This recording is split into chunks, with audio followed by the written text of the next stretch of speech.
Hey everybody. So the original plan was obviously to do both chapters 17 and 18 today, but because I actually spent a lot of the day working on other book things, specifically for book 3, I got to this a lot later than I intended to, a couple hours later.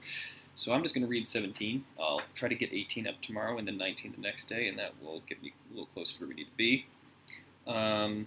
I'm also going to start using the Twitch collection feature to try to link all the videos into one collection for those that come in and try to start a little later. So we'll go from there. So starting with 17, a quick recap of the previous chapter. We learned quite a bit about Trem's past. We had already known that he had been involved via the prologue in the war for Aves between the Empire of the Lion and the Eagle Knights at the Fortress of Aves, and that changed him in some dramatic way. You now also learn that he at one point attempted to save a village in the Dust Plains and failed to do so, having to listen to the sounds of the murder of the villagers by the giant wolf-like gnolls. And so this return to Delmore with Joven and the rest of his companions causes him to have flashbacks to that failure, only amplified by then encountering a much older version of a man he met when he was at the village and previously failed to recognize as Trem, because of course Trem still looks the same as he did so many years before. That leads to Trem having a break from the group along with Ghost, Gend, and Wrath. They have decided to continue southward onto the passage of Chronocarl, which will take them to where Ghost is trying to go to find clues to these weapons he so desperately wants to get so that he can save his former homeland from Wolfbane and the Nerathians. This break, though, especially has caused a rift with Joven and Trem telling Joven very specifically that this was not about friendship or anything else. So, very simple, not. So we'll go to 17, which is going to jump back to Angladeus, and then we'll continue with a sort of revisiting of what's going on at Delmore. And what the folks there are going to decide to do without Trem and Ghost and the others. Try to keep the book visible in the camera, but tough angle. The grand city at the heart of the Angladaic kingdom lay still. Alderlast had experienced its most chaotic day in recent memory. Early that afternoon, all trade, bartering, labor, and even routine movement seemed to have stopped. The word had spread rapidly through writs posted on every street corner, storefront, and at every lamppost. Arvadas Angladeus was deposed, and Carcyrus Vendile now held the throne. There was no explanation for this shocking turn of events, only strict new regulations on the people and the implication of taxes to come. The citizens were given no recourse or outlet for what grievances they might have had, so they went back to their houses and tried to pretend nothing had changed. But no one could help noticing the increased presence of guards, almost exclusively from houses Vendile, Hlodic, and Wemmer. No one saw any paladins, nor were there any house guards from Hawking or his allies. These were disturbing signs, to say the least, and no amount of armed enforcers could quell the rumors on the streets. People watched the Hawking's home carefully, looking for any hint of the former king, but saw nothing. The word spread quickly that Vendile had finally succeeded in his scheme to rid the people of their beloved king. It was a dark day in the city of Alderlast. Despite the new ruler's urges to get back to their daily work as though nothing was amiss, the people had made their own choice. All houses were closed and everyone wore black, mourning the former king they feared was now dead. Vendile himself sat pensively on his throne in the hastily refurnished palace. His quarters had not yet been cleared out and redecorated, but soon he would have a grand expanse of rooms at his fingertips. To think that Arvadas had used most of the expansive chambers for storage. Wemmer had brought to Vendile the grand news that Varashu had killed only a short while ago, and the new king had insisted upon meeting his enemy's executioner face to face so he might reward him personally. Despite the lack of the prince's head, Carcyrus had been assured the deed was done, and so well, in fact, there was nothing left of the head in question from the encounter. Unfortunately, rumors of the people's sadness and self-imposed mourning had also reached the tyrant, and his previously elated mood had darkened considerably despite the general success of his coup. Leaning on his elbow, draped in the violet cloth of his house, and twirling the heavy crown of Angladeus with his free hand, Vendile listened to the ring on his index finger, creating a strange and undulating sound as it ground against the interior of the circlet. Vendile rubbed his bent nose, his hand stealing to the pendant resting heavily against his chest, and waited for Freyan to report. The now well-dressed advisor eased open the heavy mahogany and steel doors and shuffled his way across the carpet to his master. Taking great care to bow low before speaking, Freyan eyed his unhappy king. The servant of Wemmer, whose presence you requested, is here, my lord. Make him wait, grunted Vendile as he stared idly at his crown. What news from the city? The people still mourn the death of Arvadus, my lord. Vendel gritted his teeth, but his rage did not boil over. He was too pleased with his victory to become totally angry. Why must they do this? Can they not simply move on and accept me? Freyn spread his hands, and his tone was placating. It was sudden, my lord, and a period of shock and distress is not a surprise. Within a month they'll have forgotten Arvadus ever existed, especially once we have made peace with these invaders. Also, he added slyly, the grand public ceremony crowning by High Lord Hladek has been scheduled to occur in the next few days. I'm certain the Paladin Order will be forced to attend if the priests are present. That will solve the matter of quiet resistance from Calavar's house. You've done well, Freyn. Very well indeed. Hladek and Bwemmer are more satisfied with their share of the kingdom's spoils, and before long we'll have an entire continent to claim. I can assure you that your reward will be most substantial. I'm here only to serve, my king. Vendel smiled, then, his previous glower replaced with a manic happiness. As always, Freyn, you put me in a good mood. Send in the loyal servant of Bwemmer, that I may make him my own. I believe there is one more task he might perform for me.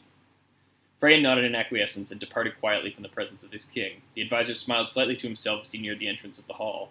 Things had proceeded splendidly in the last few days, and, if he read Vendel correctly, the fool believed it had all been his own doing. This was proving an easier task than he had expected. Reaching the door, he cracked it open and beckoned the young man into the throne room. Rhiannon Ordland held back his shock at seeing the Vendile colors flying throughout the massive, high-ceilinged hall.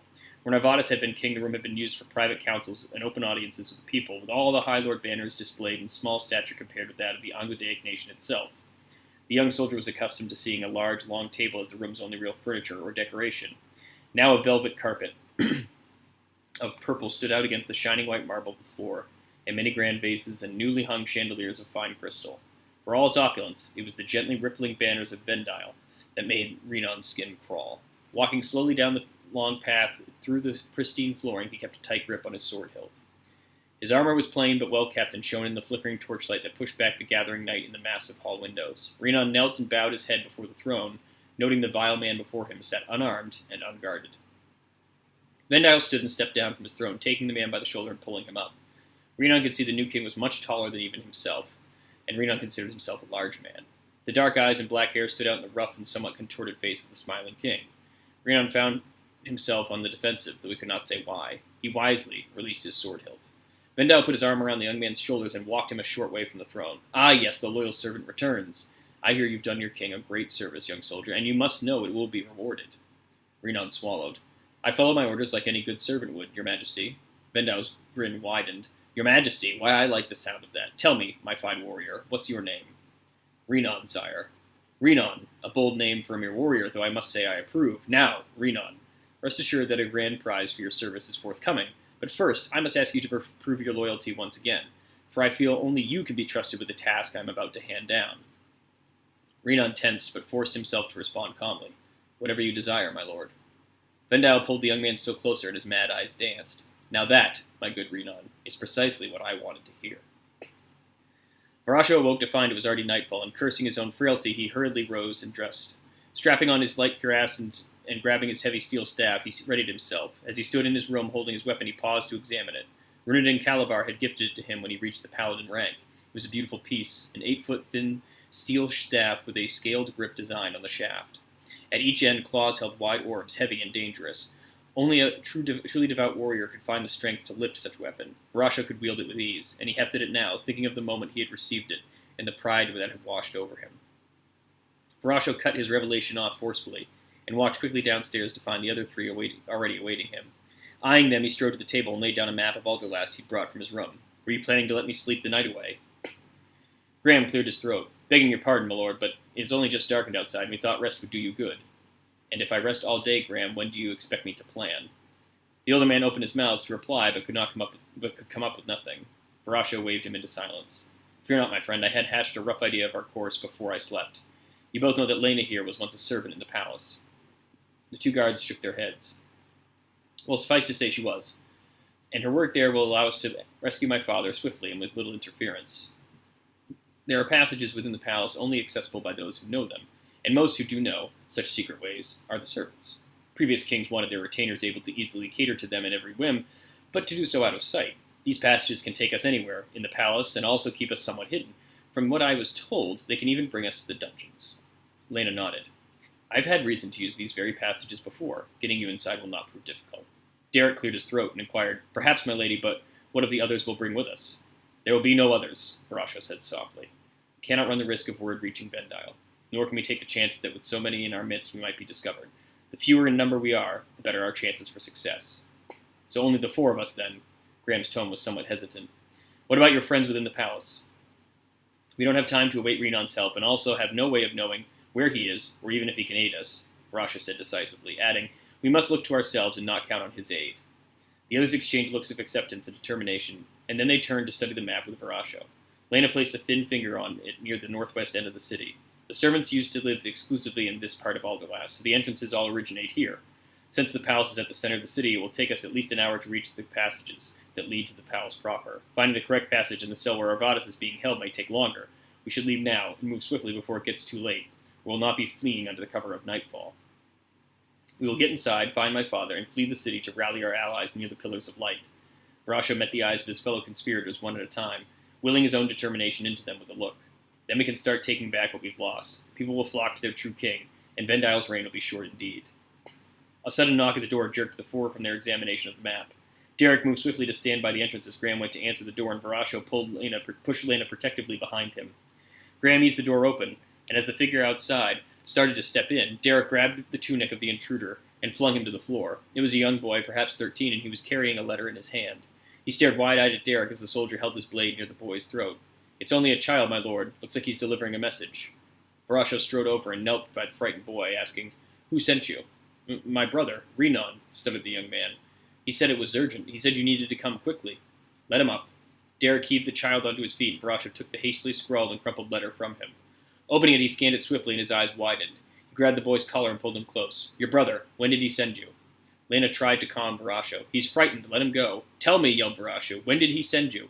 The boy was shaking. An hour ago. I had to come across the city. Varasho dropped the youth unceremoniously onto the floor where he stayed seated. Grabbing his heavy dark cloak from the back of his chair, Varasho flung it on, saying, We have to go now, Lena. I need you to get us inside as quickly as possible. The young woman crossed her arms and refused to budge. Slow down, Varasho. What is going on? What did the letter say? Graham and Derek were already dressed and waiting. Varasho chucked Lena's dark cloak to her. Vendile sent Renon to kill my father. He wants the same man who killed the prince to execute the king. Renon said he would not be with friends this time. He's going into the dungeons with Vendile's own guards. Lena hurriedly threw on her cloak and checked her belt knife. Then we have no time to waste. Follow me. She led the way out of the house, followed by Graham and Derek. Varasho brought up the rear, and as he closed the door, he turned back toward the boy. Stay here and don't leave. If we're not back by morning, flee the city and go north. Find the army encampment and ask for Nemel. Show him this. He tossed the boy his house ring. He'll know what it means. Varasho shut the door and followed his companions through the inky blackness of Alderlass's back streets.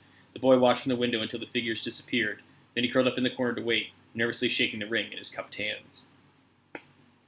Edge and Romand were taking turns carrying the exhausted Raymir up the sides of the massive mountain. They had been fortunate that there were ample footpaths to make the ascent considerably easier than they expected.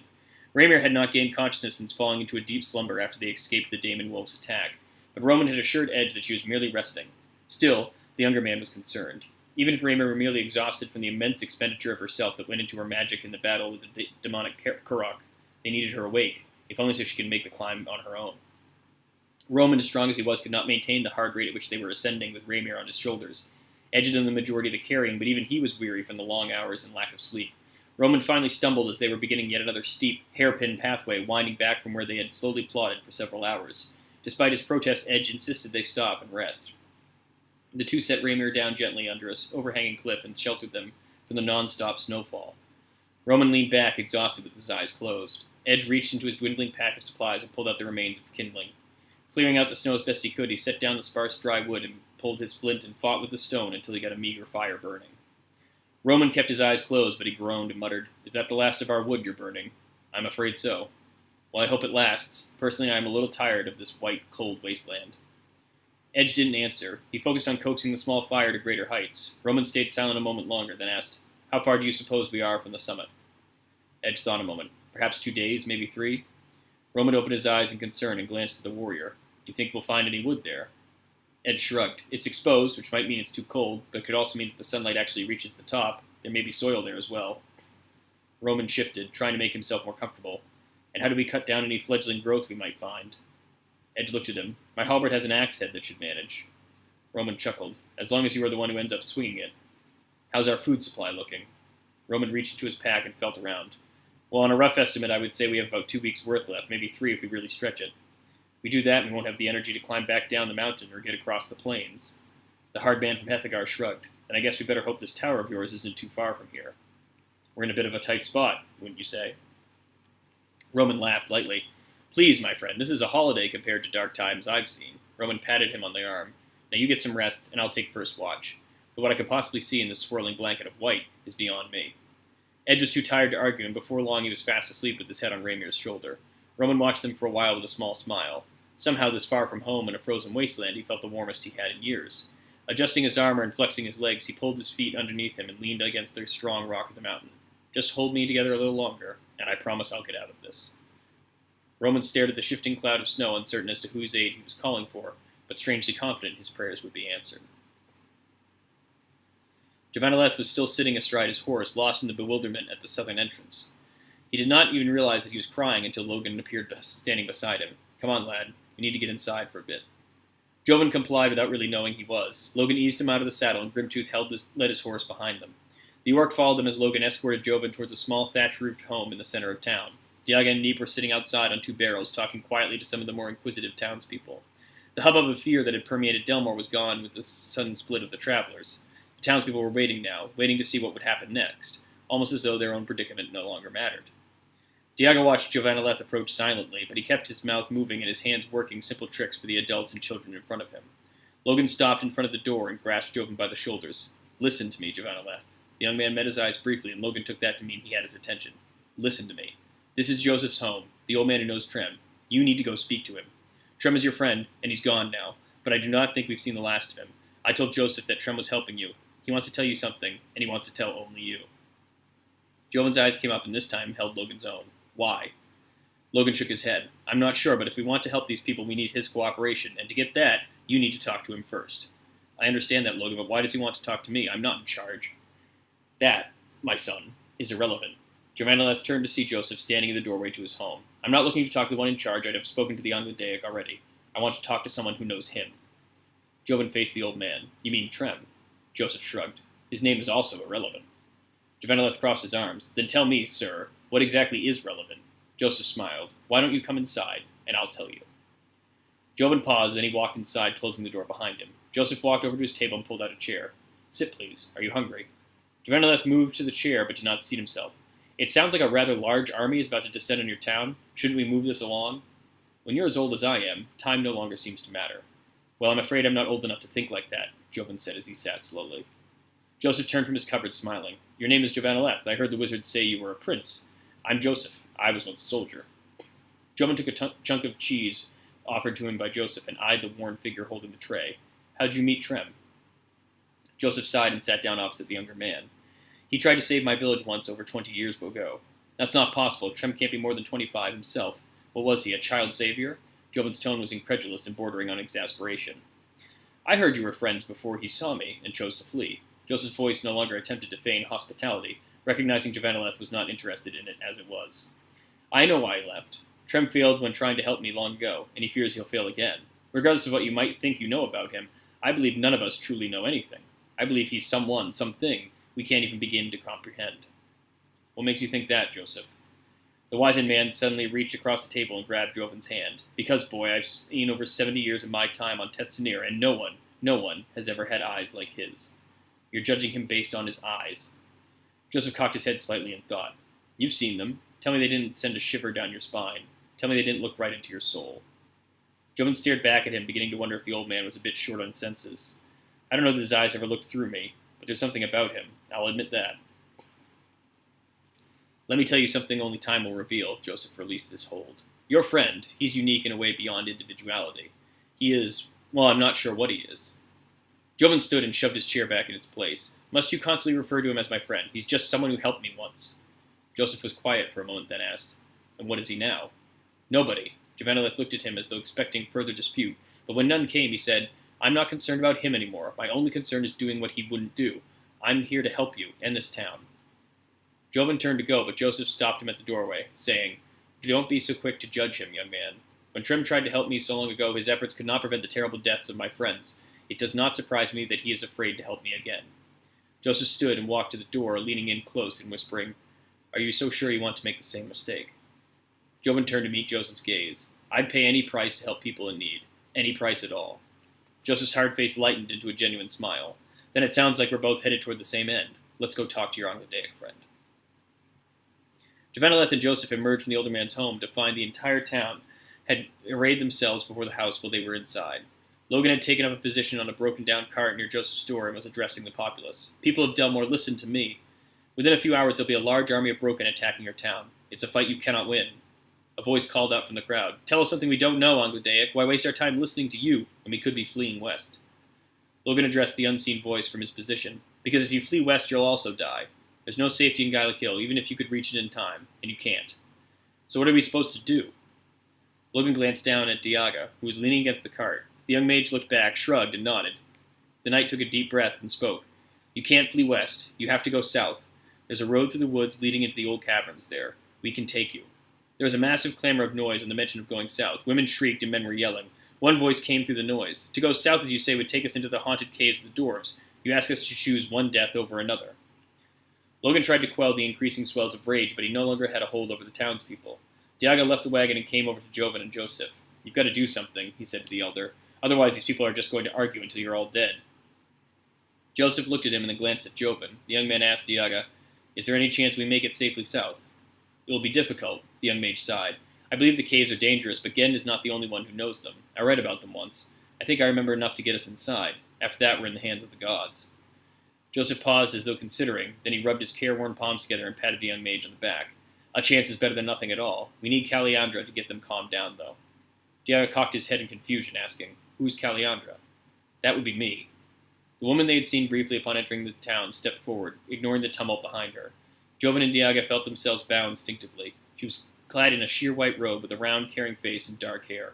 Joven would have guessed she was older than Diaga, but not by much.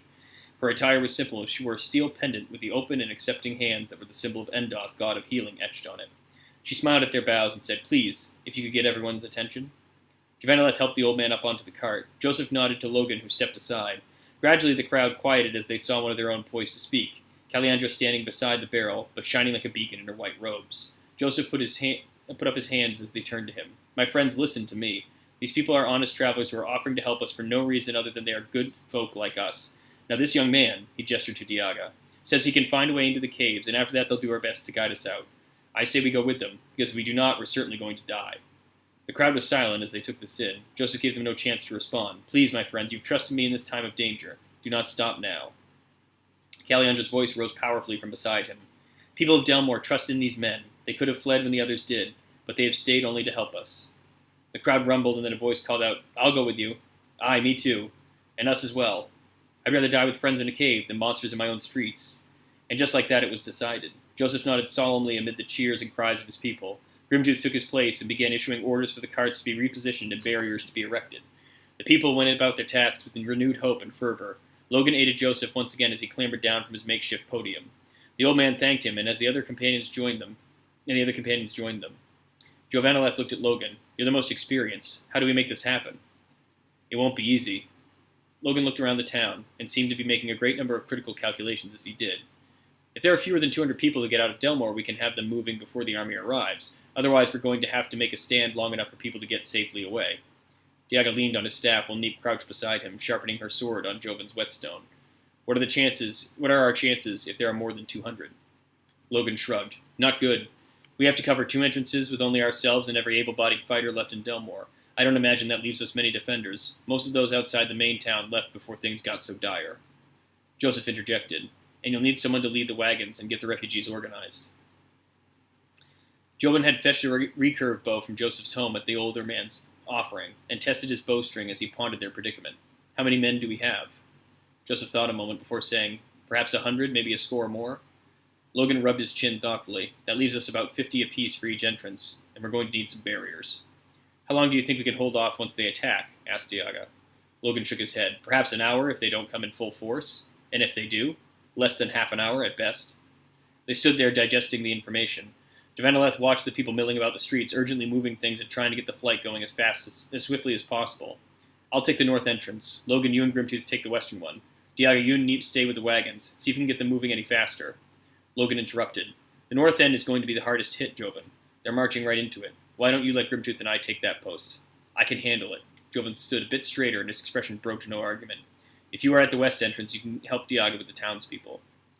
Grimtooth crossed his massive arms. I'm nae letting you guard the north alone, lad. I can aid him, and you as well, Caliandra said softly. Endoth will come to our defense. And he won't be alone. Joseph removed his bow from his shoulders. I'll go with him. Joven looked at Logan expectantly. The Anglo-Dayak had led small companies before, but the gravity of their situation far exceeded the minor campaigns he was used to.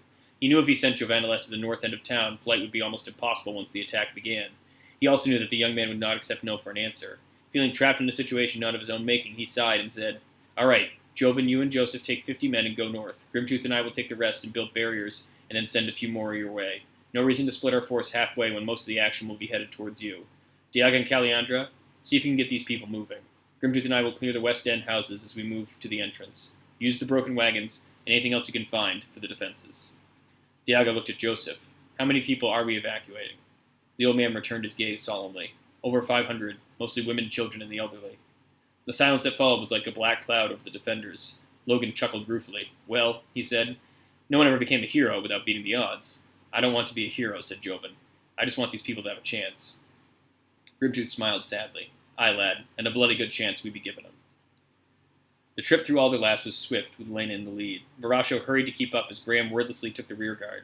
Derek expected he would need to do his best to keep the older man from falling too far behind, but found Graham actually pushed him onward. Lena moved so silently that Varasho had to stay close enough to keep her in sight. As they moved, she whispered questions. Why are we striking so soon? I understand the urgency, but you said this Renan was a friend. We should have planned this before we did anything instead of rushing in. We don't know. Varasho cut her off. Renan's letter said that he was called into an audience with Vendile. The new king ordered him to complete his mission. He's on his way to kill my father right now. Lena stopped briefly. But he saved you. Why would he kill your father? Varasho pressed her forward. He wouldn't, but if Vendile's guards are there, he will have to, or he'll die fighting. I can't let that happen, so you better find the right passage to the dungeons quickly, or we're all going to die tonight, one way or another. Lena saw something in Varasho's eyes that terrified her, but it spurred her forward. They had reached the northeastern corner of Alderlast, the district belonging to High Lord Bwemmer. It was thick with his guards, and the rescuers flitted between the shadows, running from doorway to doorway as the small alleys in between. Alderlast's more densely populated streets were a nest of handmade cobblestones and fine wooden buildings, the elevated window and walkway balconies and railings popular in the city, providing some cover for them as they moved deeper into the district. Lena brought them quickly to a dead-end street far beyond the other houses. This area was more run-down than the others they had passed, and there were several buildings fallen into disrepair. Varasho was somewhat taken aback by the worn and beaten look of this portion of the city, for he had believed Alderlast to contain no such disheveled corners. There was a rickety old wine cellar door at one street's end, the house it belonged to long abandoned. Lena heaved the door open and waited for the others to clamber in. Once inside, they waited a moment while she struck flint and tinder to light a wall torch. The cellar was old and covered in cobwebs, several worn barrels and crates, many broken, taking up the majority of the space. Lena ripped the torch clean from its stone mooring. The whole place is weak like that, she warned. Don't brush up against the walls too hard and don't touch the supports, or we won't be getting out of here. The tunnel is quite narrow, so move cautiously, or we'll bring the whole thing down. Varasho knew Lena was directing the words at him. Graham, despite his aggressive pace on their way through the city, was wheezing from the effort of running down the streets of Alderlast, and slowing their progress would leave him fit to fight when they reached Arvadis' cell. Derek kept a wary eye on him as they slowly shuffled down the hall. The slowed rate of movement also gave Varasho time to think and clear his head. He stayed as close to Lena as he dared so they could talk. I'm sorry I was short with you. She glanced backward at him. Don't be. It's Logan's father, too. Varasho took that in and kept moving.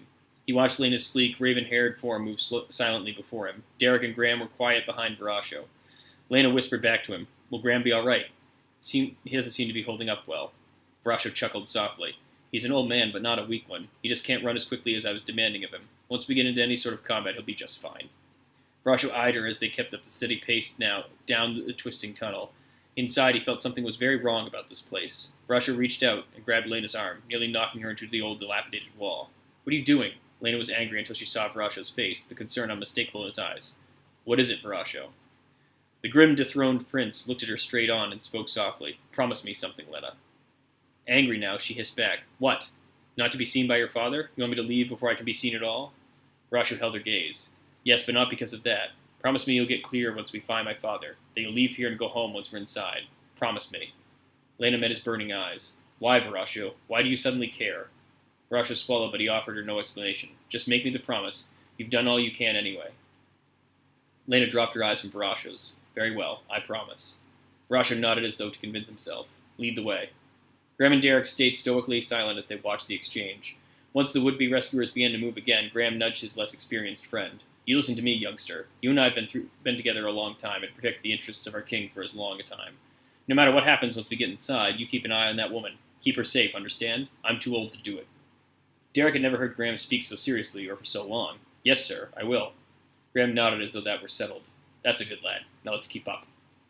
The two trailed hard after Varasho and Lena, the younger man grabbing his own wall torch. Derek kept pace behind Graham, urging him on as hard as he dared. The older guard had told him to watch the girl, and he would, but he determined to also keep his other eye on Graham. From the way she moved, Lena was used to taking care of herself. Graham was about 10 years removed from that point in his own life. Derek owed everything he had learned to the master of Hawking's guards, and he would do whatever it took to keep him alive. Varasho saw Lena stop a short distance in front of them. She ran her hands over a slightly discolored section of the wall. No, Varasho realized, it wasn't discolored. The wall was newer. She searched an area that became smaller and smaller as she ran her hands down the stone. Finally, she settled on one brick with a fine crack down its center. Pressing it gently, she then applied pressure to the wall itself, but it refused to budge. Varasho threw his shoulder into the heavy stone and it felt it give. Derek cried out from behind them. The walls are coming down. Hurry! Lena swept inside with Varasho close behind. Graham and Derek were right on their heels. Lena rushed to seal it, and Varasho hurried to help. The door closed, and he heard something click as it snapped into place. The rumblings of the old tunnel caving in could be heard but not felt. Lena looked at him as they waited for the noise to subside. When it did, she slowly moved her torch around to reveal the room they'd entered. Closing the door should have prevented us from being discovered. The tunnel was loud when it went down, but the walls muffled it. Where are we, my lady? Asked Derek. Varasho ran his hands along the rusted iron bars in front of them. I would say we're precisely where we want to be, Derek. We're in the dungeon. Graham coughed loudly as a centuries-old dust shot up his nose. Clearly, my lord, but the question is, where in the dungeon? Where indeed, muttered Varasho aloud. Then he heard noises. Those sound like bootsteps. Lena was already moving. They're coming from above us. Come on. Lena, wait. But before Varasho could catch her, she was already running down the dark hall toward the stairs. Derek and Graham unsheathed their swords and moved to follow. Cursing, Varasho hurried to keep up, before it was too late. Oh, hey, Taz. Thank you for checking in. Alright, so that was the chapter. Solid 35-minute session, so I'll try to get back and get the next one going. As Taz said in the chat, trying to get back on a regular schedule. Not able to get the timing quite down, but I'm going to make sure that Monday, Wednesday, and Friday always happen. I'm hoping to also get tomorrow, so we can start catching up before the school year kicks off for me, and I don't have time to do all these readings. I'll adjust the schedule once we get to that point, but thanks for checking in today. If you want to send questions to either @Legacy Chronicle on Twitter or through the Twitch channel, you can also buy the books at Amazon. If you search T.H. Paul Legacy Chronicle, you can find both the sword and the shield. And feel free to shoot me a message through Twitch or anything else. Thanks.